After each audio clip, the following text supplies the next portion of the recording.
സൗന്ദര്യം വഴിഞ്ഞൊഴുകുന്ന അമ്മപെങ്ങന്മാരെ, എന്റെ ആരാധ്യൻ. നഗ്ന നേത്രങ്ങളാൽ ദൃശ്യമാവുന്നത് മുഴുവൻ പരമമായ സത്യമായിക്കൊള്ളണമെന്നില്ല. പഞ്ചഭൂതങ്ങളും പഞ്ചേന്ദ്രിയങ്ങളും ആവർത്തനത്തിന്റെ നിഗൂഢതയിൽ സമഞ്ജസമായി സമ്മേളിക്കുമ്പോൾ ഉത്ഭൂതമാകുന്ന ജുഗുപ്സാവഹമായ വെറും തോന്നലാവാം അത്.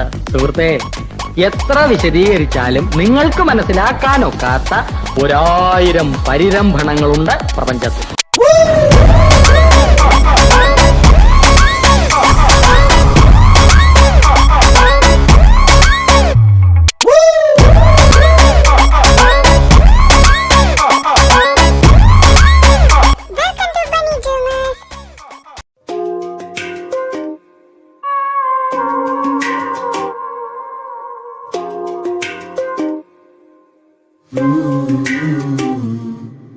പുതിയൊരു പാതയിൽ വിരലുകൾ കോർത്തു നിൻ അരികെ നടന്നിടാൻ കാലമായി. മഴയുടെ തന്നിൽ പകൽ മീട്ടിയ വേളയിൽ കുളിരല തേടുവാൻ മോഹമായി. അനുരാഗം തനുവാകെ മഞ്ഞായി വീഴുന്നുവോ, മിഴിനാളം മിന്നുന്നുവോ?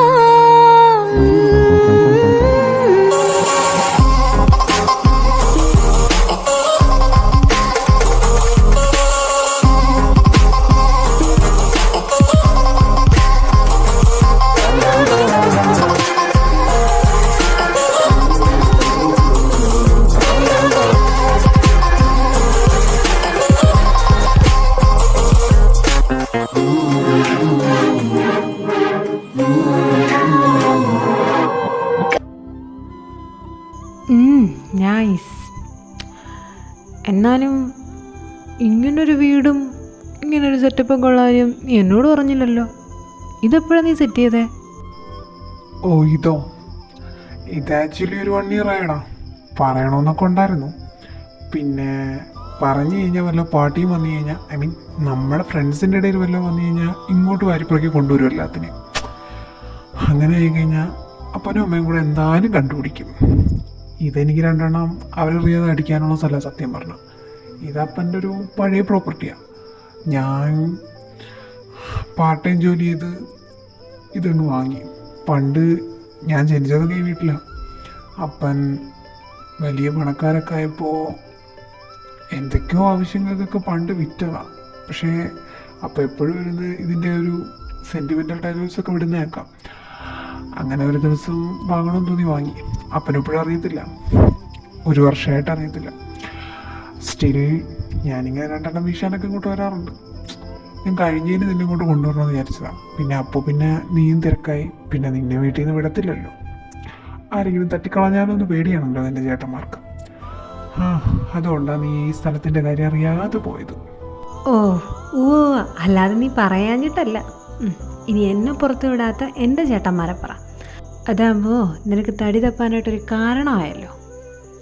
അവനെ ഉടനെ പറഞ്ഞേക്കുന്ന എന്നെ പുറത്തു വിടാഞ്ഞിട്ടാണ്. പക്ഷെ കൊള്ളാടാ, ഒറ്റയ്ക്ക് എനിക്കും ആ വലിയ ബംഗ്ലാവിൽ നിന്ന് ഇങ്ങനെ ഏതെങ്കിലും ഒരു ചെറിയ വീട്ടിലൊക്കെ സെറ്റിലാവാൻ ആഗ്രഹം. നീ കണ്ടോ അനു, എൻ്റെയും അരവിൻ്റെയും കല്യാണം ഒന്ന് കഴിഞ്ഞോട്ടെ. കല്യാണം കഴിക്കണമെന്ന് ഞങ്ങൾക്ക് നിർബന്ധമൊന്നുമില്ല. ഈ സൊസൈറ്റി ഇനിയിപ്പോൾ അതിനെ വളച്ചൊടിച്ച് കുപ്പിയിലാക്കും. പോരാണ്ട് ഞാനൊരു റിച്ച് മാൻ ആയതുകൊണ്ട്. പിന്നെ അത് വിവാദമായി, പത്രത്തിലിട്ട് അവിടെ ഇട്ട്, ഡാർക്ക്. അതിനെനിക്ക് താല്പര്യമില്ല. പിന്നെ ഈ കല്യാണം എന്ന് പറയുന്ന സാധനം കഴിഞ്ഞാൽ മാത്രമല്ലല്ലോ സ്നേഹിക്കുന്നവർ തമ്മിൽ ഒരുമിച്ച് ജീവിക്കുന്നത്. അങ്ങനെ കഴിഞ്ഞവർ 2 ഭാഗമായിട്ട് അടിച്ചു പോവുക. പിന്നെ ഞങ്ങൾ എന്തെങ്കിലും ഒരുമിച്ച് താമസിക്കുന്നുണ്ടെങ്കിൽ ഉത്തരവാദിത്തങ്ങളൊക്കെ ഒതുങ്ങുന്നൊരു ടൈം മേ ബി എത്രയും പെട്ടെന്ന് തന്നെ എല്ലാം മാറ്റി വെച്ചിട്ട് ഇങ്ങനെ സിമ്പിളായിട്ട് എവിടെയെങ്കിലും സെറ്റിലാവാനാണ് എൻ്റെ പ്ലാൻ. അറിവിനോട് ഞാൻ ഇതിനെക്കുറിച്ചൊന്നും പറഞ്ഞിട്ടില്ല. ഇനിയും ടൈമുണ്ടല്ലോ, പറയണം. എല്ലാം ഡീറ്റെയിൽ ആയിട്ട് പ്ലാൻ ചെയ്യണം അറിവിൻ്റെ കൂടെ ഇരുന്ന്. പ്ലാനിങ് ഒക്കെ നല്ലതാ മോൻ. ഈ ജ്യൂസ് പിടിക്കും, അടിക്കത്തില്ലല്ലോ. അല്ല, അബദ്ധത്തിൽ അങ്ങനെ അടിച്ചാലേ നിന്നെ വാരിപ്പുറക്കി വീട്ടിൽ കൊണ്ടാക്കാൻ വയ്യാത്തോണ്ട അടിക്കണ്ട. എനിക്ക് പറയാനുള്ള എല്ലാം കേട്ടതിന് ശേഷം ആലോചിച്ച് തീരുമാനിച്ചിട്ടൊക്കെ ഈ പ്ലാൻ ചെയ്യുന്നത് നല്ലതായിരിക്കും. മേ ബി ആ ജ്യൂസ് എടുത്തോണ്ട് വാ, നമുക്ക് ലിവിങ് റൂമിൽ ഇരുന്ന് സംസാരിക്കാം. ഒരുപാടുണ്ട് പറയാൻ നിൻ്റെ അറിവിനെ കുറിച്ച്, അല്ല അറിവ് ബെഞ്ചമിനെ കുറിച്ച്. ലണ്ടൻ മുഴുവൻ വിറപ്പിക്കുന്ന ബെഞ്ചമിൻ്റെ മക്കളെക്കുറിച്ച്. ഇപ്പോൾ ലണ്ടനിലെ അറിയപ്പെടുന്ന മാഫിയ ഗ്യാങ്ങായ അറിവ് ബെഞ്ചമിനെ കുറിച്ച്. ഇങ്ങനെയൊക്കെ പലതും നീ അറിയാനുണ്ട്. അതുകൊണ്ട് കൂടുതൽ പ്ലാനിങ് ഒന്നും വേണ്ട. വാ. നാളെ കാലയിൽ എത്ര മണിക്ക് ഫ്ലൈറ്റ്? രാവിലെ അല്ല, വൈകുന്നേരമാ, രാത്രി 7 മണിക്ക്. അറിവ്, ഞങ്ങൾ നാളെ തന്നെ പോണോ? അല്ല, ഞാൻ പറഞ്ഞില്ലേ ആ കൊച്ചിനെ കുറിച്ച് ഒരു വിവരവും കിട്ടിയില്ല. പോയി കഴിഞ്ഞാൽ ഇനി അടുത്ത സെമിസ്റ്റർ കഴിയാണ്ട് വരാനും പറ്റത്തില്ല, വീട്ടിൽ നിന്ന് വിടത്തുമില്ല. അപ്പനറിഞ്ഞ സീനോ. ഇത് തന്നെ അവിടെ ഉള്ളവർക്ക് കൈക്കൂലി കൊടുത്തിട്ടാണ് ഞങ്ങൾ വീട്ടിൽ നിന്ന് ഇറങ്ങിയത്. എന്താടാ ഉനക്കെന്നാ ദിവ്യ പ്രണയമാ? തേവയില്ലാത്ത വേലയ്ക്കൊന്നും നിൽക്ക വേണ്ട, പുരീതാ. മുഖം അപ്പടി വെക്കാതെ. പീറ്ററെ, உனக்கு அவ்வளோ பிடிக்குன்னா நானே அவளை தேடித்தரேன். நீ அவளை எங்கே பார்த்த, அவளை எப்படி இருப்பா, இதெல்லாம் சொல்லிட்டு போ. அதுக்கப்புறமா வந்து I love you, I kiss you என்ன வேணால் பண்ணிட்டு போ. இப்போ நீ தேவி செய்து போயிடு, அப்போ தெரிஞ்சுக்க போகிறேன். അയ്യോ എന്റെ പൊന്നറിവേ, നീ അവന്റെ ദിവ്യ പ്രണയത്തെ ഇങ്ങനെയൊന്നും ചോദ്യം ചെയ്യല്ലേ. അവന് കണ്ട മാത്രമേ തന്നെ പ്രണയം അടിച്ചതാ. Love it touch it. എടാ, നീ ഏത് നൂറ്റാണ്ടിലാടാ പീറ്ററെ ജീവിക്കുന്നത്? ഞാനൊന്നും പറയുന്നില്ല. അവൻ ആദ്യമായിട്ട് ഇങ്ങനെ ഒരാളോടൊക്കെ തോന്നുന്നറിവേ.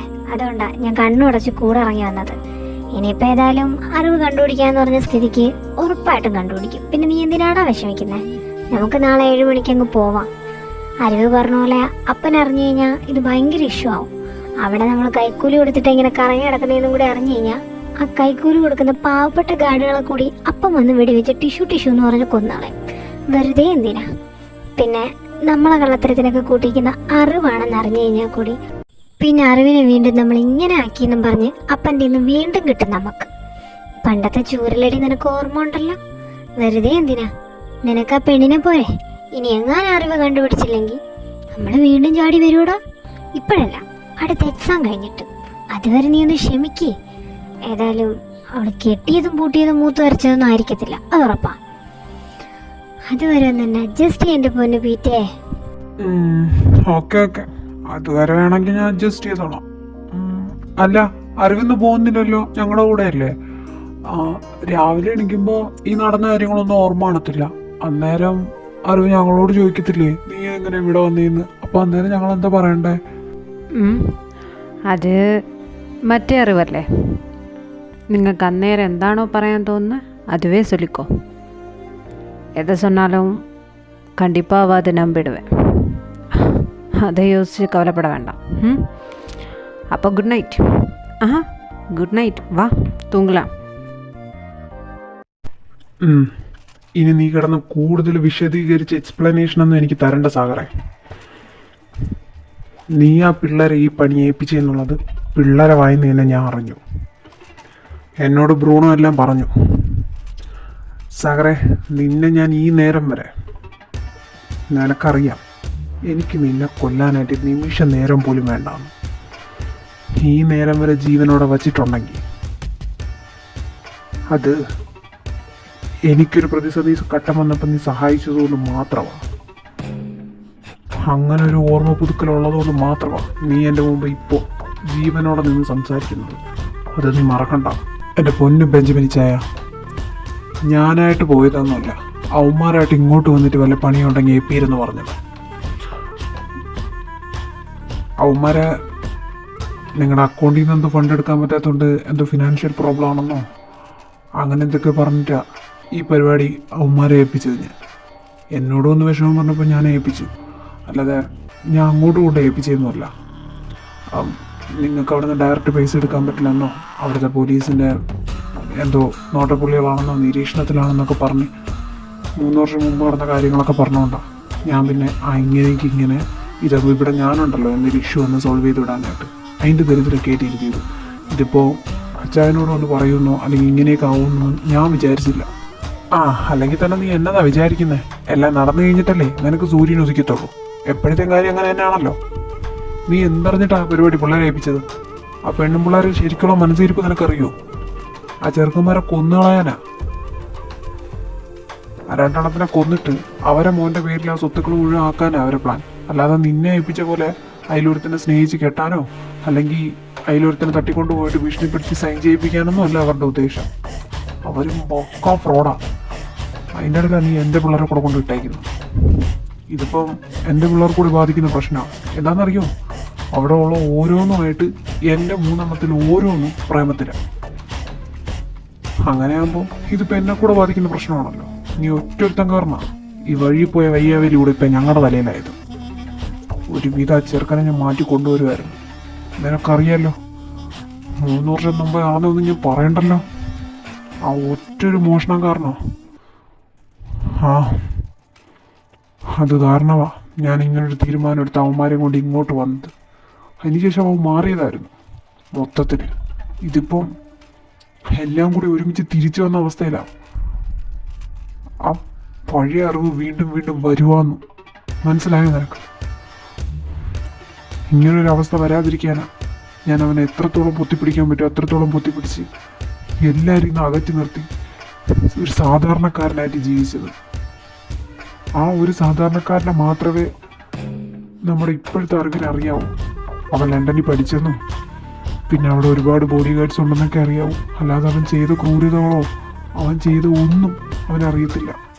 ഇനി നാളൊരു സമയം അതൊക്കെ ആരെയെന്നെങ്കിലും അറിയുകയാണെങ്കിൽ അവൻ ചോദിക്കുന്ന ചോദ്യങ്ങളിനൊക്കെ ഉത്തരം പറയേണ്ടത് ഞാനും എൻ്റെ ബാക്കി 2 പിള്ളേരുമാണ്. അതൊന്നും പറഞ്ഞാൽ നിനക്ക് മനസ്സിലാവത്തില്ല. നീ ഒറ്റൊരുത്തം കാരണം ഇപ്പം ഞങ്ങൾ നിൽക്കുന്നുണ്ടല്ലോ ചെറുത്താനും കടലിൻ്റെ നടുക്കം. എങ്ങനെയെങ്കിലും ആ ചെറുക്കനെ ഒന്ന് മാറ്റിക്കൊണ്ടുവന്നത് അവൻ്റെ മാനസിക നില വരെ തെറ്റുന്ന അവസ്ഥയിലെത്തിയോണ്ടോ ആ ഒരു പ്രശ്നം മുതലെടുത്ത് ഞാൻ അവന്മാരെയും കൊണ്ട് ഇങ്ങോട്ട് വന്നത്. ഇതിപ്പോൾ ഞാൻ ചെയ്തതെല്ലാം വെറുതെ ആയതുപോലെയാണ്. പക്ഷെ വീണ്ടും എനിക്കൊരവസരം വന്നേക്കാം. അവന് ആ ചെറുക്കനും ഇഷ്ടമാണ് ആ വീട്ടിലെ വേദാന്ത് അവനെ. അത് ഒരറിവിനല്ല, ആ മാറിയും വന്ന് നിൽക്കുന്ന 2 അറിവിനും ഇഷ്ടമാണ്. ഇപ്പോഴത്തെ എന്തെങ്കിലും പറഞ്ഞാൽ മനസ്സിലാവുന്ന അറിവുള്ളപ്പോൾ ഞാനവിടെ പോയി അവരോട് സംസാരിച്ച് ആ തള്ളയുടെ മുഖംമൂടി വെളിയിൽ കൊണ്ടുവന്നിട്ട് പിള്ളേരെയൊക്കെ ഒന്ന് ഒന്നിപ്പിക്കാൻ പോവാം. അങ്ങനെയാകുമ്പോൾ അവ ഇവിടെ തന്നെ നിൽക്കുമല്ലോ ആ വേദയുടെ കൂടെ. തിരിച്ച് ആ നശിച്ച ലോകത്തേക്ക് എൻ്റെ ചെറുക്കനെ കൊണ്ടുപോയി അവനെ വെറുതെ ഒരു അസുഖക്കാരനാക്കാൻ എനിക്ക് വയ്യ. അതുകൊണ്ടാണ് നീ ചെയ്തിരുന്ന ഉപകാരത്തിനൊക്കെ നന്ദി. അവനെയും കൊണ്ട് ഞാൻ കേരളത്തിൽ വന്നപ്പോൾ ലണ്ടൻ പോലീസ് ഞങ്ങൾ കേരളത്തിലോട്ട് കടന്നെന്ന് പറഞ്ഞപ്പോഴൊക്കെ നീ ഒരുപാട് സഹായിച്ചിട്ടുണ്ട്. അതിനെല്ലാത്തിനും ഒരുപാട് നന്ദി. എൻ്റെ മോൻ്റെ അറിവില്ലായ്മ കൊണ്ട് അവൻ്റെ അന്നേരത്തെ മാനസികാവസ്ഥയിലൊക്കെ അവൻ ചെയ്തു പോയതാണ് ആ ലണ്ടനിലെ മോഷണവും റോബറിയൊക്കെ. അന്ന് അവന് നേഹയും നിറവും കൂടെ ചെയ്തതുകൊണ്ടാണ്, എന്തുകൊണ്ടും അതൊരു ഉപകാരമായോണ്ടാണ് ഇന്ന് അവനെ എനിക്ക് ഇത്രയെങ്കിലും മാറ്റാൻ പറ്റിയത്. ഇല്ലെങ്കിൽ ഒരു ദുഷ്ടനായിട്ട് എൻ്റെ മോൻ ലണ്ടനിൽ തന്നെ നിന്നേനെ. അതിന് സഹായിച്ചത് ആ റോബറി ആയതുകൊണ്ട് ഞാൻ ഇന്നും സമാധാനിക്കുന്നുണ്ട്. പക്ഷേ അത് മുതലെടുത്ത് നീ ഇനി അവരുടെ ലൈഫിൽ കയറി കളിക്കരുത് സാഗറേ. പിന്നെ നീ കാണുന്നത് അറിവിന് മുമ്പേ ലണ്ടൻ ഭരിച്ചിരുന്ന ബെഞ്ചമിനെ ആയിരിക്കും. ആ ബെഞ്ചമിൻ്റെ വേറൊരു മുഖമായിരിക്കും. നിനക്കറിയാലോ എന്നെ. എൻ്റെ പൊന്നിച്ചായ പിള്ളേർ പറഞ്ഞുകൊണ്ടാണ് അന്ന് ഞാൻ ഈ പരിപാടി സെറ്റാക്കി കൊടുത്തത്. ഈ പെണ്ണും പിള്ളേർ ഉദ്ദേശിച്ച് ഇതാണെന്നൊന്നും എനിക്കറിയത്തില്ലായിരുന്നു. പിന്നെ എന്തെങ്കിലും ഇച്ചായന് വേണ്ടി സഹായം ചെയ്തിട്ട് ഇക്കാര്യങ്ങളൊക്കെ ഞാൻ ഇങ്ങനെ വിളിച്ച് പറഞ്ഞിട്ടുണ്ടോ? അല്ലെങ്കിൽ എന്തെങ്കിലും ഒറ്റിയിട്ടുണ്ടോ? ഇല്ലല്ലോ. അത് എന്നതാണെന്നറിയോ? ഇച്ചായ എനിക്ക് അങ്ങനെയൊക്കെ ചെയ്യുകയാണെങ്കിൽ ഈ 3 വർഷത്തിനകത്ത് എപ്പോഴെങ്കിലുമൊക്കെ ചെയ്തുകൂടെയായിരുന്നു. നിങ്ങളെ ഭീഷണിപ്പെടുത്തായിരുന്നു, നിങ്ങളുടെ കയ്യിൽ നിന്ന് കോടികൾ വാങ്ങായിരുന്നു. ഈ കോടികളും കണക്കുകളും ഒക്കെ നിങ്ങൾക്ക് ചില്ലറ കണക്കിനല്ലാന്ന് എനിക്കറിയാം. നിങ്ങളുടെ മുമ്പിൽ നിസ്സാരമെന്നറിയാം. പക്ഷെ ഞാൻ അതൊന്നും ചെയ്തിട്ടില്ലല്ലോ. എൻ്റെ ചായ എനിക്കതൊന്നും വേണ്ട, നിങ്ങളുടെ സ്നേഹം മാത്രം മതി. ചായ എനിക്ക് ഒരുപാട് കേസുകളുണ്ടായിരുന്നു. അതൊക്കെ നിങ്ങൾ ഒറ്റൊരാളുടെ ഫോൺ കോളും ഉണ്ടായി ഇല്ലാതായതും എനിക്ക് ഈ ജോലി കിട്ടിയതും ഇന്ന് എൻ്റെ കുടുംബം പട്ടിണിയില്ലാതെ കടന്നു പോകുന്നതൊക്കെ അതൊന്നും ഞാൻ ഒരിക്കലും മറക്കില്ല ചായ. പിന്നെ നിങ്ങളെ എനിക്കറിയാവുമെന്ന് ചോദിച്ചാൽ എനിക്കറിയാവുന്നേ കൂടുതൽ വേറെ ആർക്കും അറിയില്ല ചായ. അറിവ് മാറണമെന്നുള്ള എൻ്റെ ആവശ്യമായിരുന്നു. പക്ഷേ അവിടെ ചെന്ന് ഒന്ന് നിന്നാൽ മതിയെന്നും വെറുതെ ഒന്ന് അവരെ പ്രേമിക്കുന്ന പോലെ അഭിനയിച്ചാൽ മതി എന്നൊക്കെ പറഞ്ഞിട്ടാണ് ഞാൻ പറഞ്ഞു വിട്ടത്. അവിടെ ഇതൊക്കെയാണ് നടക്കുന്നതെന്നും അറിവിന് ഇങ്ങനെ ഒരു മാറ്റം വീണ്ടും വരുമെന്നൊന്നും ഞാൻ സ്വപ്നത്തിൽ പോലും വിചാരിച്ചില്ല ബെഞ്ചമിൻ ചായ. ഇനി ഞാൻ കാരണം ഇങ്ങനൊരു പ്രശ്നം വന്നതിന് എനിക്ക് വിഷമമുണ്ട്. പക്ഷേ എൻ്റെ ഒരു അഭിപ്രായത്തിൽ ഇച്ചായൻ പറഞ്ഞതന്നെ ശരി. നാളെ അവിടെ ചെന്ന് ആ തള്ളയെ എല്ലാത്തിനും കാരണമെന്ന് ഇച്ചായൻ എല്ലാവരും അറിയിക്കണം. അറിയിച്ചാൽ മാത്രമേ ചിലപ്പം അവരെ മക്കൾക്കോ അല്ലെങ്കിൽ അവിടെയുള്ള ബാക്കിയുള്ളവർക്കോ ഒന്നും അറിയത്തില്ലെങ്കിലോ അങ്ങനെ അങ്ങ് അറിയുവാണെങ്കിൽ അറിയട്ടെ. അറിഞ്ഞിട്ട് അവരെ ഒഴിവാക്കുന്നത് തന്നെ നല്ലത്. പണത്തിൻ്റെ അഹങ്കാരം പിടിച്ചൊരു സ്ത്രീയാണ് അത്. എന്തും ചെയ്യാൻ മടിക്കാത്തൊരു സർപ്പം. അതുകൊണ്ട് അതിന് മുളയിൽ നുള്ളുന്നത് തന്നെ നല്ലത്. നാളെ ഞാൻ ഏതായാലും അങ്ങോട്ട് പോകുന്നുണ്ട്. നീ പറഞ്ഞതുപോലെ മുളയിലേ നുള്ളാൻ തന്നെയാ. അവരെ മുഖംമൂടി അഴിച്ച് കാണിക്കണം ആ വീട്ടിലെല്ലാവരുടെയും മുമ്പേ. ഇന്ന് നമ്മളെ മക്കളെ കൊണ്ട് ഒത്തില്ലെങ്കിൽ അവർ വേറെ ആരെ കൊണ്ടും ആ പിള്ളേരെ എന്ത് ചെയ്യാനും മടിക്കത്തില്ല, അതുറപ്പാ. അതിന് വേണ്ടതൊക്കെ ചെയ്തു കൊടുക്കണം, അതാ വേണ്ടത്. കർത്താവേ, എന്നാ രസം എവിടെയൊക്കെ കാണാൻ. ഇത് ഇത് രുദ്രയ്ക്കുള്ളതാണോ ഈ ഫാം ഹൗസ്? അങ്ങനെയും പറയാം. അങ്ങനെ ഇന്ന ആൾക്കുള്ളതെന്നൊന്നുമില്ല, ഞങ്ങൾക്ക് രണ്ടുപേർക്കുള്ളതന്നെ ഇതൊക്കെ. പിന്നെ ഞങ്ങൾ രണ്ടുപേരിലും അങ്ങനെ അടിയും പിടിയൊന്നും ഇല്ലാത്തതുകൊണ്ട് ആരെങ്കിലുമൊക്കെ എടുക്കും. എനിക്ക് പിന്നെ വീടിനേക്കാളും ഇഷ്ടം ഇവിടാ. നോക്കാം. ഇപ്പം ഇത് നോക്കേണ്ട ചുമതല എനിക്കാ. കണ്ടോ, ഇവിടേക്ക് ഇത് കറക്റ്റാക്കി വരുമോ?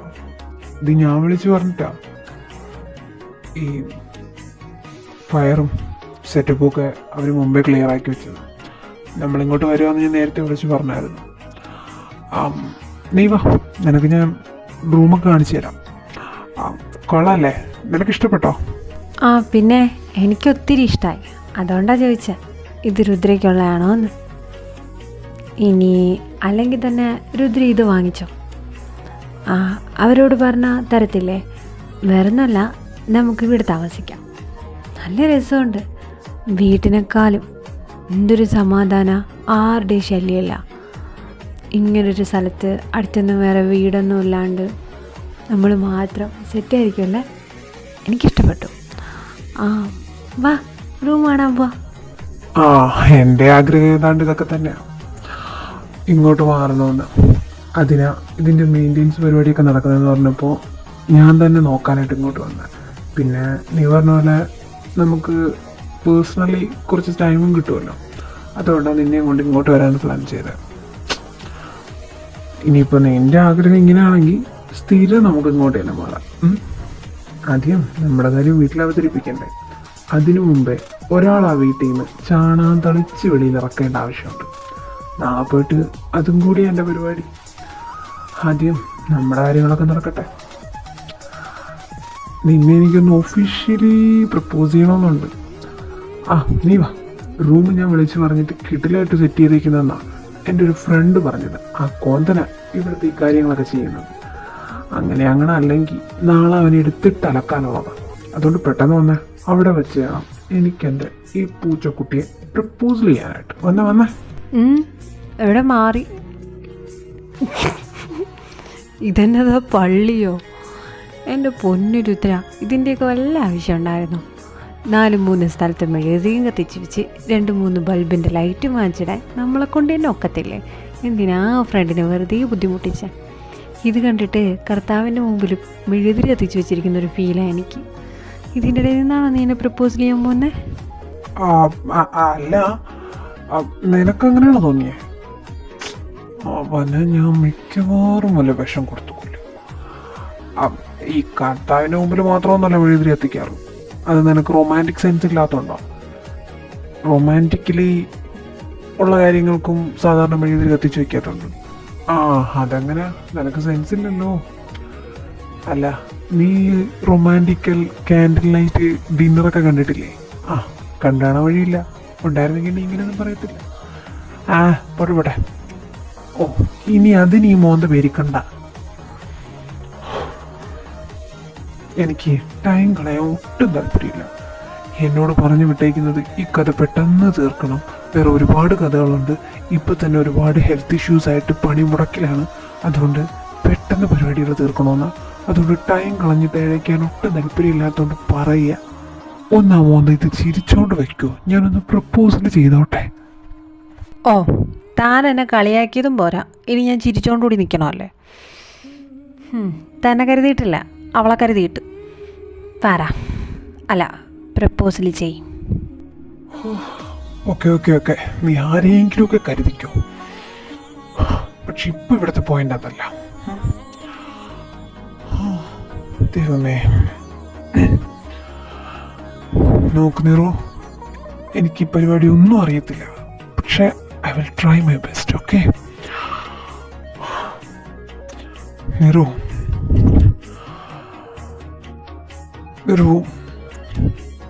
എനിക്ക് തന്നെ ഫസ്റ്റ് കണ്ടപ്പോൾ തൊട്ടിഷ്ടമാണ്.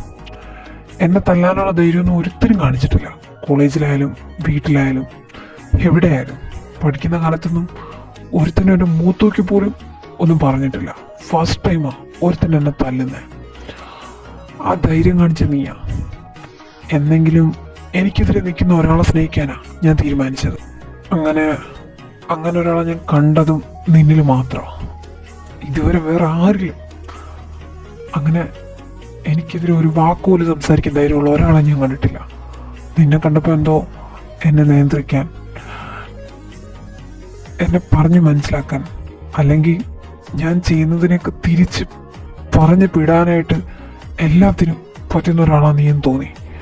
അതുകൊണ്ടാണ് അന്ന് നീ വീട്ടിൽ വന്നപ്പോൾ, നീ പോകാൻ വേണ്ടിയിരുന്നപ്പോൾ നീയാന്ന് കണ്ടപ്പോൾ എനിക്കൊരു ബോഡി ഗാർഡിൻ്റെ ആവശ്യം പോലും ഇല്ലാഞ്ഞിട്ട് ഞാൻ നിന്നെ അവിടെ പിടിച്ചു നിർത്തിയത്. നീ എൻ്റെ കൂടെ തന്നെ വേണമെന്ന് തോന്നി, ലൈഫ് ലോങ്. അന്ന് നിന്നെ കണ്ടതിന് ശേഷം പിന്നെ നിന്നെ കാണുമെന്നേ വിചാരിച്ചല്ല. പക്ഷെ അൺഎക്സ്പെക്റ്റഡ് ആയിട്ട് അന്ന് വീട്ടിൽ കണ്ടപ്പോൾ എന്തോ വിട്ടുകളയാൻ തോന്നിയില്ല. ഞാനോ എനിക്കൊന്നും അറിയത്തില്ലായിരുന്നു. സ്റ്റിൽ ഇപ്പോഴും എനിക്കിതിൻ്റെ ബാക്ക്ഗ്രൗണ്ട്, ഫാമിലി ബാക്ക്ഗ്രൗണ്ട് ഒന്നും അറിയത്തില്ല. ഒന്നും അറിയുകയും വേണ്ട. എന്തെങ്കിലും ഞാൻ അറിയുവാണെങ്കിൽ അതിനെക്കുറിച്ച് നിന്നോട് ചോദിക്കുകയില്ല. അതൊന്നും ചെകഞ്ഞു വരാൻ നിൽക്കത്തുമില്ല. നിനക്ക് എക്സ് ലവർ ഉണ്ടായിരുന്നോ, എക്സ് ഗേൾ ഫ്രണ്ട് ഉണ്ടായിരുന്നോ, ഒന്നും എനിക്കറിയണ്ട. നിന്റെ അപ്പനാരോ അനിയന്മാരാരോ ഒന്നും. നീ ആരെ എൻ്റെ മുമ്പ് നിന്റെ റിലേറ്റീവ് ആണെന്ന് കൊണ്ട് നിർത്തിയാലും ഞാൻ അവരെയൊക്കെ അക്സെപ്റ്റ് ചെയ്യും. Because I love you. എനിക്ക് നിന്നെ ഇഷ്ടമാണ്. അതുകൊണ്ട് തന്നെ നിന്നെ നഷ്ടപ്പെടുത്താൻ ഒരു രീതിയിലും ഞാൻ തയ്യാറല്ല. നീ സ്നേഹിക്കുന്നവരെയൊക്കെ എനിക്കും ഇഷ്ടമാണ്. നിന്നെ എത്രത്തോളം ഇഷ്ടമാണോ അതുപോലെ തന്നെ ലൈഫ് ലോങ് നീ എൻ്റെ കൂടെ വേണമെന്നാണ് എൻ്റെ ആഗ്രഹം. അങ്ങനെ ഉണ്ടാവുമെന്ന് എനിക്ക് ഇപ്പോൾ ഉറപ്പുണ്ട്. പക്ഷെ എന്നാലും ചോദിക്കാം, ലൈഫ് ലോങ് ഞാൻ മരിക്കുന്നവരെ നീ എൻ്റെ കൂടെ തന്നെ ഉണ്ടാവില്ലേ? അതെന്നതായി മരിക്കുന്നവരെ? എന്താ മരിച്ചു കഴിഞ്ഞാൽ താൻ എന്നെ തൻ്റെ അടുത്തോട്ട് വരുത്തിക്കത്തില്ലയോ? അതെ, ഞാനൊരു കാര്യം പറഞ്ഞേക്കാം. മരിച്ചു കഴിഞ്ഞിട്ടാകണം അങ്ങോട്ട് ചെന്നിട്ട് അവിടെ വേറെ ചെക്കനെയും കെട്ടി സെറ്റിലാവാനാണ് തൻ്റെ പ്ലാനെങ്കിൽ എൻ്റെ കൊയിന്ന് വാങ്ങും. സമ്മതമൊക്കെ തന്നെയാണ്. പക്ഷേ എൻ്റെ ബാക്ക്ഗ്രൗണ്ടൊക്കെ അറിയുമ്പം എന്നെ ഇട്ടേച്ച് പോവാതിരുന്നാൽ മതി. ഇപ്പം എല്ലാം അറിയണ്ട, ചെതഞ്ഞു വരത്തില്ല എന്നൊക്കെ പറഞ്ഞെങ്കിലും ഇനി എൻ്റെ ബാക്ക്ഗ്രൗണ്ട് അറിഞ്ഞിട്ട് എന്നെ താനെങ്ങാനും ഇട്ടേച്ച് പോയാൽ ഞാനെന്തോ ചെയ്യും? വിധവനായി പോകത്തില്ലേ? അതുകൊണ്ട് ഞാൻ തന്നെ പറയാം. അല്ല, അത് വേണ്ട. അത് ഞാനായിട്ട് തന്നെ എന്തെങ്കിലും അറിയുമല്ലോ, അന്നറിഞ്ഞാൽ മതി. നീ ആയിട്ട് പറയണ്ട. അത് അങ്ങനെ തന്നെ അറിയാനാ എനിക്കിഷ്ടം. നിന്റെ വായിന്ന് എനിക്കൊന്നും അറിയണ്ട. കർത്താവേ, ഈ പൊട്ടനിപ്പോൾ ഇങ്ങനെയൊക്കെ നിന്ന് പറയോ? എല്ലാം അറിഞ്ഞു കഴിഞ്ഞിട്ട് താനെന്നെ കളഞ്ഞിട്ട് പോവടോ. താനായിട്ട് ഇതെല്ലാം അറിയുന്നത് ചിലപ്പം 100 നുണകൾ കൊണ്ടുണ്ടാക്കിയ കൊട്ടാരം പോലെ ആയിരിക്കും. ഞാനായിട്ട് പറയുമ്പം അത് സത്യമായിരിക്കുമല്ലോ എന്ന് വിചാരിച്ചിട്ട് പറയാമെന്ന് വിചാരിച്ച, അപ്പോൾ താൻ പറയാനും സമ്മതിക്കുന്നില്ല. ആ, നീ ഇങ്ങനെ പേടിക്കാതെ.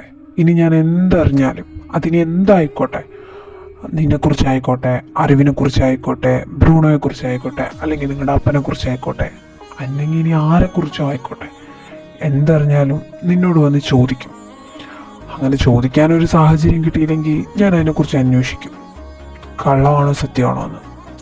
പിന്നെ ഫാമിലി മറ്റൊന്നുമല്ലല്ലോ ഞാൻ നോക്കുന്നത്. ഞാൻ പറഞ്ഞില്ലേ, നിന്റെ പാസ്റ്റിൽ നീ എങ്ങനെ ആയിക്കോട്ടെ, എന്തോ ആയിക്കോട്ടെ നെറു, അതൊന്നും എനിക്കറിയണ്ട. ഇനി അങ്ങോട്ട് എങ്ങനെയാന്ന് മാത്രം എനിക്ക് അറിഞ്ഞാൽ മതി. അതും എൻ്റെ കൂടെയുള്ള നിൻ്റെ ഇനി അങ്ങോട്ടുള്ള, അതായത് മുന്നോട്ടുള്ള ലൈഫ്, അത് നിൻ്റെ പാസ്റ്റ് പോലെ ഒരിക്കലും ആയിരിക്കരുത്. അതിനി എന്തായിരുന്നാലും. കാരണം ഞാൻ നിന്നെ അത്രയ്ക്ക് സ്നേഹിക്കുന്നുണ്ട്. തിരിച്ചും അതുപോലെ തന്നെയാണ് ഞാൻ വിചാരിക്കുന്നത്. അതുകൊണ്ട് വെറുതെ അന്ന് ആ പാർട്ടിയിൽ നടന്ന കാര്യങ്ങൾ ആലോചിച്ച് ഡെസ്പായിരിക്കുകയോ അല്ലെങ്കിൽ നിൻ്റെ പാസ്റ്റിൽ എന്തെങ്കിലും ഇൻസിഡൻ്റ് ഉണ്ടെങ്കിൽ അതാലോചിച്ച് മൂഡ് ഓഫ് ആവുകയോ ഒന്നും ചെയ്യരുത്. നമ്മുടെ മുമ്പോട്ടുള്ള ലൈഫ് എങ്ങനെയെങ്കിലും ഹാപ്പിയാക്കുക നമ്മൾ ഇനി ചെയ്യേണ്ടത്. അതിന് പറയാൻ വല്ലതും ഉണ്ടോ? ഞാൻ രുദ്രയുടെ കൂടെ ആണെങ്കിൽ ഫുൾ ഹാപ്പി ആയിരിക്കും. എൻ്റെ ബ്രദേഴ്സിൻ്റെ കൂടെ ഹാപ്പിയാണ്, ഇപ്പോൾ രുദ്രയുടെ കൂടെ ഹാപ്പിയാണ്. കാരണം ഞാൻ അവരെ കഴിഞ്ഞാൽ അല്ല, അവരെ പോലെ തന്നെ ആസ് എ ബ്രദർ അല്ലാണ്ട് ആസ് എ പാർട്ട്ണറായിട്ട് ഇപ്പോൾ സ്നേഹിക്കുന്ന രുദ്രേനെയാണ്. ലൈഫ് ലോങ് കൂടെ വേണമെന്ന് ആഗ്രഹിക്കുന്നതും രുദ്രേനെ തന്നെയാണ്. അതുകൊണ്ട് മുമ്പോട്ടുള്ള രുദ്രയായിട്ടുള്ള ലൈഫ് എങ്ങനെയൊക്കെ ഹാപ്പിനെസ്സിലോട്ട് കൊണ്ടുപോകാൻ പറ്റുമോ അങ്ങനെയൊക്കെ എത്തിക്കാൻ ഞാൻ ശ്രമിക്കും. എൻ്റെ കൂടെ രുദ്ര ഉണ്ടെങ്കിൽ, നമ്മൾ രണ്ടുപേരും ഒരുമിച്ചാണെങ്കിൽ പിന്നെ അതിലിനി എന്താ? അതൊരു ഹാപ്പിനെസ് അല്ലേ, അറിവിനെയും വേദനയും പോലെ. എനിക്ക് രുദ്രേനെ ഒരുപാട് ഇഷ്ടമാണ്. എന്നെ പിടിച്ച് വെച്ച് കിസ് ചെയ്യുമ്പോഴും എന്നോട് എപ്പോഴും ദേഷ്യപ്പെടുമ്പോഴൊക്കെ സത്യം പറഞ്ഞാൽ ഞാനും അത് എൻജോയ് ചെയ്യുന്നുണ്ടായിരുന്നു. ഇപ്പോൾ ലൈഫ് ലോങ് രുദ്ര എൻ്റെ കൂടെ കാണുമല്ലോ എന്ന് ആലോചിക്കുമ്പോൾ ഉണ്ടാകുന്ന ഹാപ്പിനെസ് ഉണ്ടല്ലോ, അത് എത്ര പറഞ്ഞാലും രുദ്രയ്ക്ക് മനസ്സിലാകത്തില്ല. ഞാൻ അത്രയ്ക്ക് ഹാപ്പിയാണ്. I love you Rudra.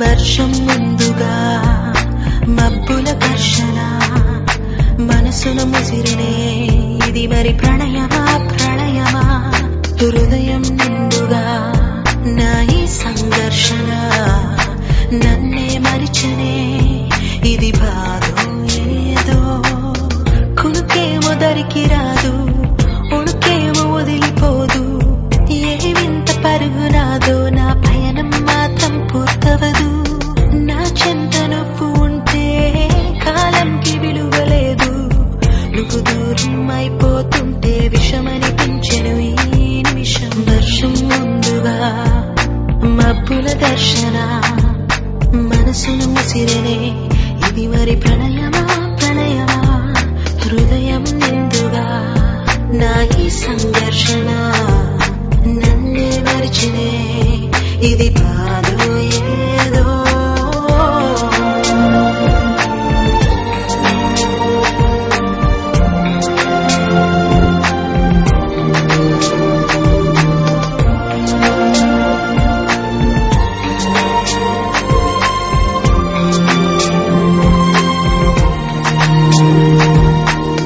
పసి వయసులో నాటిన విత్తులు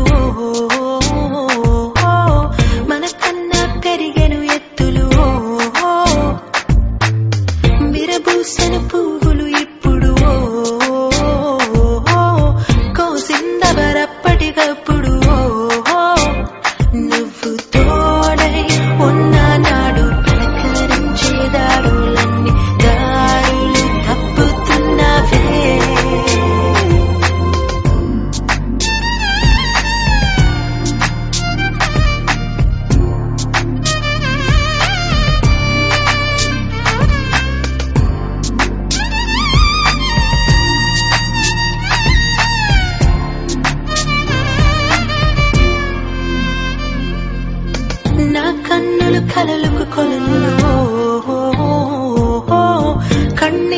జారను ఎందుకు ఓహో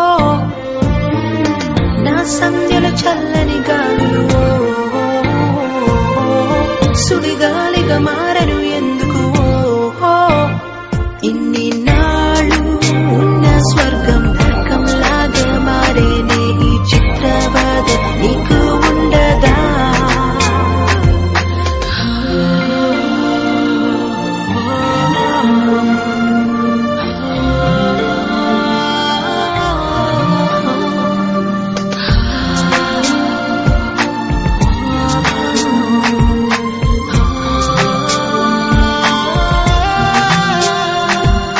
వర్షం ముందుగా మబ్బుల ఘర్షణ మనసును ముసిరనే ఇది మరి ప్రణయమా ప్రణయమా హృదయం నిండుగా నా ఈ സംഘർഷണ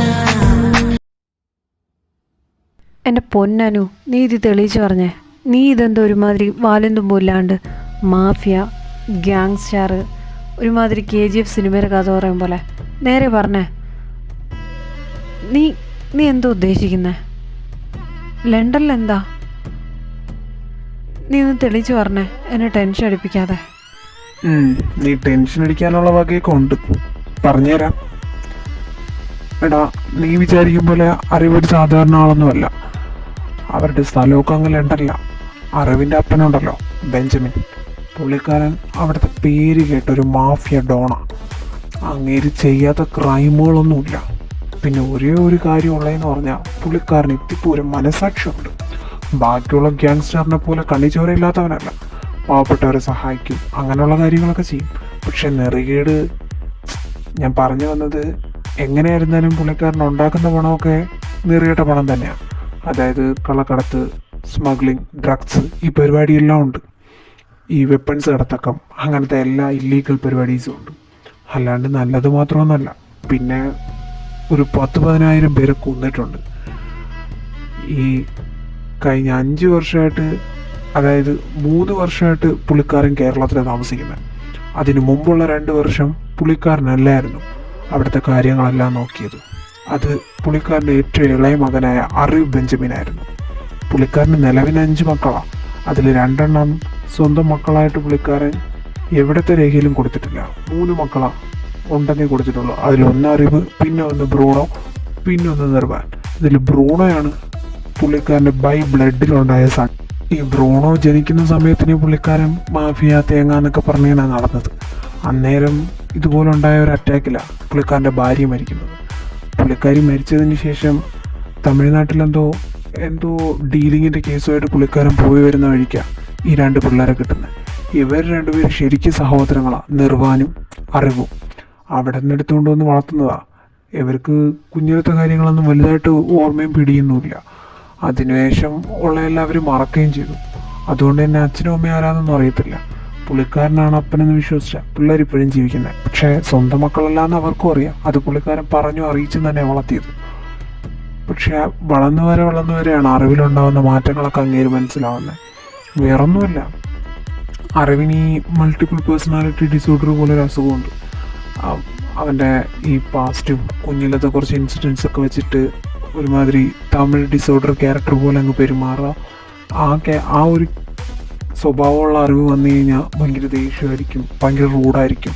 നിനക്കറിയോ, ഈ പറയുന്ന ബെഞ്ചമിൻ അധികം കൊലപാതകങ്ങളൊന്നും ചെയ്തിട്ടില്ല.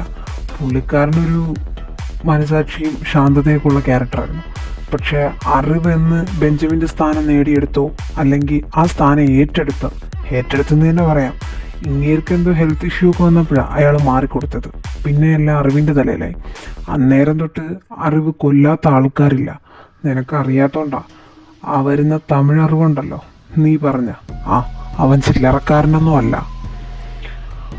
പിന്നെ 3 വർഷം മുമ്പേ, അതായത് ഈ 2 വർഷത്തെ കാര്യമാണ് ഞാൻ പറഞ്ഞത്, അവൻ കാണിച്ചു കൂട്ടിയതൊക്കെ അമ്മാതിരി പോക്കൃത്തരങ്ങളാണ്. അന്നേരം കൊല്ലാത്തതായിട്ടും കുടുംബങ്ങൾക്ക് നഷ്ടപ്പെടാത്തതായിട്ടൊന്നും ഒന്നുമില്ല. ലണ്ടനിലുള്ള ഒരുപാട് പേരുടെ കണ്ണീരുണ്ട് ആ അറിവിൻ്റെ മേലെ തന്നെ, അങ്ങനെയും പറയാം. പിന്നെ 3 വർഷങ്ങൾക്ക് മുമ്പേ ഇതൊക്കെ അറിഞ്ഞിട്ട് ബെഞ്ചമിൻ അറിവിനെ വീട്ടിൽ നിന്ന് ഇറക്കി വിട്ടേണ്ട കാര്യം വേറൊന്നുമില്ല. പുള്ളിക്കാരനെ അറിയത്തില്ലായിരുന്നു. ഇവൻ ഈ അസുഖത്തിൻ്റെ ഇതിലെങ്ങനെയൊക്കെ കാണിച്ചു കൂട്ടുന്നതെന്ന്. വേറൊന്നുമല്ല, ഈ അറിവിനെ കിട്ടുന്ന സമയം അവനൊരു 5 വയസ്സേ ഉണ്ടായിരുന്നുള്ളൂ. അവൻ ഈ മെൻ്റൽ സ്ട്രെസ്സും സംഭവങ്ങളൊന്നും താങ്ങാൻ പറ്റുന്നൊരു ഏജിലായിരുന്നില്ലല്ലോ. ഒരുപാട് സ്ട്രഗിൾ ചെയ്തു. അവൻ്റെ പഴയ പാരൻസ് എന്തോ അവരെ മെൻ്റലി ടോർച്ചറൊക്കെ ചെയ്യുമെന്നായിരുന്നു ഈ നിർവാൻ അന്ന് ബെഞ്ചമിനോട് പറഞ്ഞെന്നൊക്കെയാണ് കേട്ടത്. പക്ഷേ ഡീറ്റെയിൽ ആയിട്ട് പറയുകയാണെങ്കിൽ ആ ഒരു ചൈൽഡ്ഹുഡിലുണ്ടായ അവൻ്റെ വേദനകളും വിഷമങ്ങളുമാണ് അവൻ ഇങ്ങനെ ഒരു റൂഡ് പേഴ്സണാലിറ്റിയിലോട്ട് കൊണ്ടുവന്നത് തന്നെ, അങ്ങനെയും പറയാം. അങ്ങനെ ഇറക്കി വിട്ടതിന് ശേഷമാണ് അവൻ്റെ ഈ കുഞ്ഞിലത്തെ ഇൻസിഡൻസ് കൊണ്ടാണ് അവൻ ഇങ്ങനെയൊക്കെ ബിഹേവ് ചെയ്യുന്നതെന്ന് സത്യം പറഞ്ഞാൽ ബെഞ്ചമിൻ അറിയുന്നത്. ഞാൻ പറഞ്ഞല്ലോ, പുള്ളിക്കാരനത് കുഞ്ഞിലെ അറിയായിരുന്നു അവന് മൾട്ടിപ്പിൾ പേഴ്സണാലിറ്റി ഡിസോർഡർ ഉണ്ടെന്ന്. പക്ഷെ അതിൻ്റെ പുറത്താണ് അവൻ വലുതായപ്പോൾ ഇങ്ങനെയൊക്കെ കാണിക്കുന്നതെന്ന് പുള്ളിക്കാർ സ്വപ്നത്തിൽ പോലും വിചാരിച്ചില്ല. ഇതൊക്കെ അറിഞ്ഞിട്ട് ഇവനെ തിരിച്ചു വിളിക്കാനായിട്ട് പുള്ളിക്കാരൻ പോകുന്നതിന് മുമ്പേ ഇവ അതിനേക്കാൾ വലിയ ഏറ്റൊരു പണി ഉണ്ടാക്കി വെച്ചു. വേറൊന്നുമല്ല, അവിടുത്തെ ലണ്ടനിൽ തന്നെ, നിനക്ക് ഓർമ്മ ഉണ്ടോയെന്നറിയില്ല, 3 വർഷം മുമ്പ് ലണ്ടനിലൊരു ബാങ്കിലൊരു വൻ റോബറി നടന്നായിരുന്നു. അതിൽ 4 പേരായിരുന്നു ഉണ്ടായിരുന്നത്. അതൊന്ന് പീറ്റ് എന്ന് പറയുന്ന ഇവൻ്റെ ഒരു സഹോദരൻ, പിന്നെ ഒന്ന് നേഹ എന്ന് പറയുന്ന ഇവൻ്റെ ഒരു സഹോദരി, പിന്നെ അവൻ, പിന്നെ നെറു. ഇവർ 3 പേരും കൂടിയാണ് ആ ബാങ്ക് റോബറി നടത്തിയതിൻ്റെ 2 ദിവസം കഴിഞ്ഞപ്പോൾ ബെഞ്ചമിൻ എങ്ങനെയൊക്കെയോ ലണ്ടനിൽ നിന്ന് തടിതപ്പി കേരളത്തിൽ വന്നു. ഈ പിള്ളേരെ ഇവിടെ ആയിരുന്നു ഒന്ന് വരുത്തി തീർത്തു. അതിനങ്ങേർക്ക് ഇവിടുത്തെ പോലീസിൻ്റെ സഹായമൊക്കെ ഉണ്ടായിരുന്നു, അതില്ല എന്ന് പറയാൻ പറ്റത്തില്ലല്ലോ. പക്ഷെ അന്നത്തെ ന്യൂസിലും കാര്യങ്ങളിലും പോലീസിൻ്റെയൊക്കെ വൻ സെർച്ചിങ് സംഭവം കണ്ടാൽ തന്നെ നമുക്ക് മനസ്സിലാവും. കേരളത്തിലോട്ട് അത് ചെയ്തവർ വന്നിട്ടുണ്ടെന്ന് എല്ലാവരും അറിഞ്ഞതാണ്. പക്ഷെ എവരാണെന്ന് ഒറ്റ മീൻ കുഞ്ഞുങ്ങൾക്ക് പോലും ഡൗട്ട് തോന്നിയിട്ടില്ല. എന്നാൽ ഡൗട്ട് തോന്നി അങ്ങനെ ചോദിച്ചവരും ഉണ്ടെന്നാണ് പറഞ്ഞു കേട്ടത്. പക്ഷേ അതിനൊന്നും ഇവിടെ പ്രസക്തിയില്ലല്ലോ. പണം ഉണ്ടെങ്കിൽ എന്തും ഇല്ലെന്നാക്കി തീർക്കുക എളുപ്പമല്ലേ. അത് തന്നെയാണ് ബെഞ്ചമിനും ചെയ്തത്.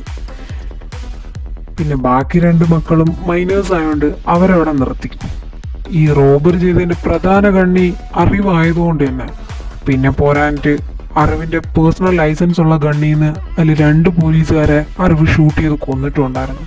അതുകൊണ്ട് അറിവിനെ മാറ്റേണ്ടായിരുന്നു അത്യാവശ്യം. പിന്നെ ഡോക്ടറിൻ്റെ ഒരു സ്പെഷ്യൽ കൺസിഡറേഷനും കൂടി ഉള്ളതുകൊണ്ടായിരുന്നു ബെഞ്ചമിൻ അന്ന് അങ്ങനെ ചെയ്തത്. അറിവിനെ എത്രയും പെട്ടെന്ന് ഇങ്ങനത്തെ ഒരു സ്ഥലത്തുനിന്ന് മാറ്റണമെന്നും കുറച്ചുകൂടി പ്രൈവറ്റും സമാധാനവും ഇതൊന്നുമായിട്ട് ബന്ധമില്ലാത്ത ഒരു സ്ഥലത്തോട്ട് ആക്കണമെന്നും, എന്നാൽ മാത്രമേ അറിവ് റിക്കവറായി വരത്തുള്ളെന്നും, മേ ബി ഇത് അറിവിൻ്റെ മാനസിക നില തന്നെ തെറ്റിക്കാൻ സാധ്യത ഉണ്ടെന്നൊക്കെ പറഞ്ഞുകൊണ്ടാണ് ബെഞ്ചമിൻ ഇങ്ങോട്ട് കൊണ്ടുവന്നത്. പിന്നെ കഴിഞ്ഞ 3 വർഷമായിട്ട് ഇവർക്ക് യാതൊരു മാഫിയ സംഭവങ്ങളായിട്ട് യാതൊരു ബന്ധവുമില്ല. അവരും അവരുടെ ലൈഫ്, ബേക്കറി, ഈ പിള്ളേരും അങ്ങനെയൊക്കെ അങ്ങ് പോകുന്നത്. ഇടയ്ക്കിടയ്ക്ക് ഈ അറിവിൻ്റെ ക്യാരക്ടർ മാറ്റമൊക്കെ ഉണ്ടായിരുന്നു, പിന്നെ വന്നിട്ടേ ഇല്ല. പിന്നെ വരുന്നത് നിങ്ങളുടെ വീട്ടിൽ വന്നതിന് ശേഷമാണ്. അതും ഇവരുടെ 2-3 ഫോൺ കോളീസിൽ നിന്നൊക്കെ എനിക്ക് മനസ്സിലായത് അതും അങ്ങനെയാണെന്ന്. അല്ലാണ്ട് അറിവിന് ഈ 3 വർഷം കൊണ്ട് ഇത്ര റൂഡായിട്ട് പിന്നെ വന്നിട്ടേ ഇല്ല. നിങ്ങളുടെ വീട്ടിൽ വന്നതിന് ശേഷം പിന്നെ അവ അങ്ങനെ ബിഹേവ് ചെയ്തത്. അപ്പം ഞാൻ പറഞ്ഞു വന്ന വേറൊന്നുമല്ല. ആക്ച്വലി നീ സ്നേഹിച്ച അറിവ് അവൻ പാവമാണ്. അവന് ഈ പറഞ്ഞ ബാക്ക്ഗ്രൗണ്ടുമായിട്ട് ഒരു ബന്ധമില്ല. അവനെ തന്നെ നിലനിർത്താനാണ് ഈ പറഞ്ഞ ബെഞ്ചമിൻ എന്ന് പറയുന്ന അയാൾ ശ്രമിക്കുന്നത്. പക്ഷേ കയ്യിൽ നിന്ന് പോകുമ്പോഴാണ് ഇടയ്ക്കിടയ്ക്ക് മറ്റേ അറിവ് കയറി വരുന്നത്. ഒരുപക്ഷെ മേ ബി അവനെ അങ്ങനെ തന്നെ നിലനിർത്താൻ നിന്നെക്കൊണ്ട് പറ്റുമായിരിക്കും. എന്തിനു പറ്റുമായിരിക്കുമെന്ന്? എടാ നീ ഇതെന്തൊക്കെയാണ് പറയുന്നത്? എനിക്ക് മാഫിയ എന്നൊക്കെ കേട്ടിട്ട് എന്നെ പേടിയാവുക, കയ്യും കാലും തളരുക. അറിവിനാണെങ്കിൽ എനിക്ക് ഒത്തിരി ഇഷ്ടമാവുക. ഞാൻ ചെകുത്താൻ്റെ കടലിൽ നടുക്കാടാ. എൻ്റെ പൊന്നു വേദ, നീ ഇപ്പോൾ പറഞ്ഞേ തന്നെ അതിനുള്ള ഉത്തരവില്ലേ? നിനക്ക് അവനെ ഇഷ്ടമാണ്. എടാ, സ്നേഹം കൊണ്ട് മാറ്റാൻ പറ്റാത്തതായിട്ട് ഒന്നുമില്ല. ഈ പറഞ്ഞ അറിവിനെയും അങ്ങനെ മാറ്റാൻ പറ്റത്തുള്ളൂ. അതിനാ നീ ട്രൈ ചെയ്യേണ്ടത്. അല്ല, ഇതൊക്കെ കേട്ടിട്ടിപ്പോൾ നിൻ്റെ പ്ലാൻ എന്താ? ഒരു കാര്യം ഉറപ്പാ, നീ ഇതൊക്കെ വിശ്വസിച്ചു. അത് നിൻ്റെ മുഖം കണ്ടറിയാം. ഞാൻ വിത്ത് പ്രൂഫാണ് നിന്നോട് ഇതെല്ലാം പറയുന്നത്. ഇതാ ഈ ടാബിലുണ്ട് അവരുടെ ഫോട്ടോസ്, കാര്യങ്ങൾ, മറ്റ് ഡീറ്റെയിൽസ് എല്ലാം. നിനക്ക് ഇതൊക്കെ നോക്കാം. എന്നിട്ട് മാത്രം ഞാൻ പറയുന്നത് വിശ്വസിച്ചാൽ മതി. അല്ലാതെ എന്നെ കണ്ണുടച്ച് വിശ്വസിക്കണമെന്നൊന്നും ഞാൻ ഒരിക്കലും നിൻ്റെ അടുത്ത് പറയത്തില്ല. നീ സ്നേഹിച്ച അറിവ് പാവാ, അത് 100% ഉറപ്പാണ്. പക്ഷെ വേറൊരു അറിവുണ്ട്. അതായത് അവൻ്റെ പിന്നിൽ വേറൊരു മുഖം കൂടി ഉണ്ടെന്നർത്ഥം. അതുകൂടി അറിഞ്ഞിട്ട് മാത്രമേ നിന്റെ ഈ പ്രണയം മുൻപോട്ട് കൊണ്ടുപോകാവൂ എന്നാണ് ഞാൻ പറയുന്നത്. പക്ഷേ ഇങ്ങനെ അസുഖമുള്ളവരെയൊക്കെ ഈ പറഞ്ഞ പോലെ ലവ് കൊണ്ട് മാറ്റിയെടുക്കാനും പറ്റും. അതും നിന്നെ കൊണ്ട് പറ്റുന്ന കാര്യമാണ്. നീ ആലോചിച്ച് തീരുമാനം എടുക്കും. ഏതായാലും നീ ഇത് ചാടിക്കേറിപ്പോയി അവനോട് ചോദിക്കാനൊന്നും നിൽക്കണ്ട. ഇല്ലാനു, ഞാനായിട്ടൊന്നും ചോദിക്കൂലടാ. എനിക്കവനെ വേണം. നീ പറഞ്ഞ പോലെ ഞാൻ സ്നേഹിച്ചത് ആ പാവ അറിവിനെയാണ്. പക്ഷെ 2 അറിവിനെ ഞാൻ അക്സെപ്റ്റ് ചെയ്ത് കഴിഞ്ഞടാ. അവൻ്റെ ഈ അസുഖവും എല്ലാം എനിക്കവൻ അത്രയ്ക്ക് ഇഷ്ടമായോണ്ടായിരിക്കാം മേ ബി. ഇനി എനിക്കവനെ വിട്ടളയാൻ പറ്റൂലടാ, സത്യമായിട്ടും പറ്റത്തില്ല. അതുകൊണ്ടാണ് ഞാനായിട്ടൊന്നും ചോദിക്കത്തില്ല. ഇതൊന്നും ഞാൻ അറിഞ്ഞതായിട്ട് പോലും കാണിക്കത്തില്ല. അവനായിട്ട് എന്തെങ്കിലും പറയുമല്ലോ, അങ്ങനെ പറയാനായിട്ട് മറ്റേ അറിവ് വരാതിരിക്കാൻ ഞാനിനി പ്രാർത്ഥിച്ചോളാം എന്നല്ല, ആ അറിവ് വരാതിരിക്കാൻ ഞാനിനി ശ്രമിച്ചോളാം. ഇത് തന്നെ ഞാൻ നിന്നത് കേൾക്കാൻ ആഗ്രഹിച്ചതും. ഒരിക്കലും അവനെ കളയണമെന്നോ ഒഴിവാക്കണമെന്നൊന്നും ഞാൻ പറയത്തില്ലടാ. കാരണം എനിക്കറിയാം നിനക്ക് അവനെ അത്രത്തോളം ഇഷ്ടമാണ്. അതുകൊണ്ടല്ലേ ഒരു തെറ്റിദ്ധാരണ വരാതിരിക്കാൻ വേണ്ടി നീ അവനെക്കുറിച്ച് അറിയാൻ ശ്രമിച്ചത്, മനസ്സിലാക്കാൻ ശ്രമിച്ചത്. എടാ സ്നേഹിക്കുന്ന ഒരാളെ ഏതൊരവസ്ഥയിൽ അംഗീകരിക്കുന്നവനാടാ യഥാർത്ഥ പ്രണയമുള്ളവൻ. അല്ലാത്തവരൊക്കെ എന്ത് മനുഷ്യരാ. നോക്ക്, എന്ത് വന്നാലും നിൻ്റെ കൂടെ ആസ് എ ഫ്രണ്ട് ഞാൻ കാണും, ഉറപ്പാ. പിന്നെ രുദ്ര കാണുമെന്ന് നിനക്കറിയാമല്ലോ. ഒന്നുമില്ലടാ, നീ അവനെ അങ്ങനെ അക്സെപ്റ്റ് ചെയ്യുന്നുണ്ടല്ലോ, അത് തന്നെ വലിയ കാര്യമാണ്. ആർക്കും ഇക്കാലത്ത് ഇങ്ങനെയൊന്നും ചെയ്യാൻ പറ്റൂലടാ. എല്ലാവരും സെൽഫിഷാ, അവരവരുടെ സന്തോഷങ്ങൾ നോക്കി പോകുന്നവർ. അക്കാലത്ത് നീ ഇങ്ങനെയാ പറഞ്ഞേക്കുന്നത്, അവനെ ഒരിക്കലും കളയാൻ പറ്റത്തില്ല. ഞാനുണ്ടടാ നിൻ്റെ കൂടെ. വിട്ടുകളയടാ. കഴിഞ്ഞ 3 വർഷമായിട്ട് നിൻ്റെ ഈ പറയുന്ന അറിവ് ഒരു പാവമാടാ. അവ ഒന്നും ചെയ്തിട്ടില്ല. ഈ മൾട്ടിപ്പിൾ പേഴ്സണാലിറ്റി ഡിസോർഡറൊക്കെ ഉള്ളവരൊക്കെ ഇങ്ങനെയൊക്കെയാടാ. അവർ ചെയ്യുന്നത് പിന്നെ അവർക്ക് പോലും ഓർമ്മ കാണത്തില്ല. നിൻ്റെ അറിവിനൊന്നും അറിയില്ലടാ. അതൊരു അപ്പാവിയാ. അത് നിനക്ക് തന്നെ അറിയാമല്ലോ. അതിനെ സ്നേഹിക്കാൻ മാത്രമേ അറിയൂ. പിന്നെ ഇച്ചിരി പഞ്ചാരയും കോഴിത്തരവും കൊണ്ടെന്ന് ഞാൻ അറിഞ്ഞായിരുന്നു. പള്ളിയിൽ വരുന്ന പെൺപിള്ളേരെ പുറകെ നടക്കുക പണി നിൻ്റെ അറിവിൻ്റെ, മറ്റവൻ്റെ അല്ല. അതൊക്കെ അല്ലാണ്ട് വേറൊന്നുമില്ലടാ. പിന്നെ അപ്പനെ ഭയങ്കര ഇഷ്ടമാണ്, സഹോദരങ്ങളെ ഭയങ്കര ഇഷ്ടമാണ്, പ്രത്യേകിച്ച് നെറൂനെ. അങ്ങനെ കുറച്ച് കാര്യങ്ങളൊക്കെ അവരിപ്പോൾ താമസിക്കുന്ന വീട്ടിൻ്റെ പരിസരത്ത് തിരക്കിയപ്പോൾ അറിയാൻ പറ്റിയതാ. അല്ലാണ്ട് വേറൊന്നുമില്ല. അല്ല, നീ ഇനിയും സാഡായിട്ടിരിക്കാനാണോ പരിപാടി? അല്ല, ഇന്ന് വീട്ടിൽ പോവാണോ അതോ എൻ്റെ കൂടെ കൂടുവാണോ? എൻ്റെ പ്ലാൻ എന്താ? സാഡ്നെസ് ഒന്നും ഇല്ലടാ. എല്ലാം ഒന്നും അങ്ങോട്ട് അക്സെപ്റ്റ് ആവുന്നില്ല. അതിൻ്റെ ഒരു ഈ കിളി പറന്ന സിറ്റുവേഷനില്ലേ, ആ സിറ്റുവേഷൻ. അതൊക്കെ ആവും. ഞാൻ പോകുന്നില്ല. പോവാന്നാ വിചാരിച്ചേ. ഇനിയിപ്പോൾ പോകുന്നില്ല. അവിടെയാണെങ്കിൽ ആരുമില്ല. അറിവില്ല, രുദ്രയില്ല, നിറുവില്ല, ബ്രൂണോ ഇല്ല, ആരുമില്ല. അറിവ് നാളെ വരത്തുള്ളൂ രുദ്രയോട് പറഞ്ഞു വിട്ടെന്നാ പറഞ്ഞത്. അവൻ്റെ ബ്രദേഴ്സ് ആരോ വന്നിട്ടുണ്ടെന്ന് പറഞ്ഞു. അത് മേ ബി നീ ഇപ്പോൾ പറഞ്ഞ നേഹയും പീറ്റും ആയിരിക്കാം. അവരെ കാണാൻ പോയെന്നാ പറഞ്ഞത്. ഞാനവിടെ ചെന്നാലും ഒറ്റയ്ക്കായിരിക്കും. ഇന്നെന്തായാലും നിൻ്റെ കൂടെ കൂടാം. രാവിലെ പോവാം.